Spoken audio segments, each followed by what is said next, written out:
বিসমিল্লাহির রহমানির রহিম। ফাবিআইয়ি আলাই রাব্বিকুমা তুকাজ্জিবান। মানে আল্লাহর কোন কোন নিয়ামতকে আপনারা অস্বীকার করবেন?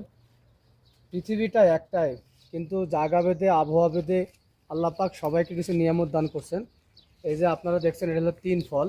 কোরআনের যে যে আপনার তিন সূরার যে এটা হলো তিন ফল। এটা কিছু পেকের পাকছে, কিছু কাঁচা। আসলে নিয়ামতের বর্ণনা শেষ করা যাবে না। দেখেন কি পরিমাণ তিন ফল ধরে আছে আর কি। আলহামদুলিল্লাহ বলে শেষ করার মতন নয়। পুরা গাছেই শুধু তিন ফল আর তিন ফল। আমাদের দেশে যেমন কাঁঠাল, আম, জাম, বিভিন্ন জাতের মানে জায়গা ভেদে আল্লাহ পাক প্রতিটা মানুষকে খাওয়ার জন্য একটা রহমত, একটা নিদর্শন করছেন। মানে যে যে জায়গা থেকে কেউ যেন আল্লাহ পাকে দোষ দিতে না পারে।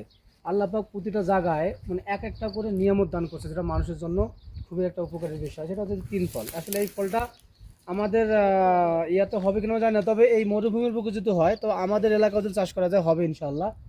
তা আপনারা যারা প্রথমে তিন ফলটা দেখলেন আর কি, তারা মন্তব্য করে জানাবেন আসলে তিন ফল আপনারা কখন দেখবেন। আর আসলে তিন ফলটা এই যে দেখেন, এদিকে আসেন, এই যে দেখাও, এই যে তিন ফল ঠিকঠাক কিছুটা দেখতে ডুমুরের মতন।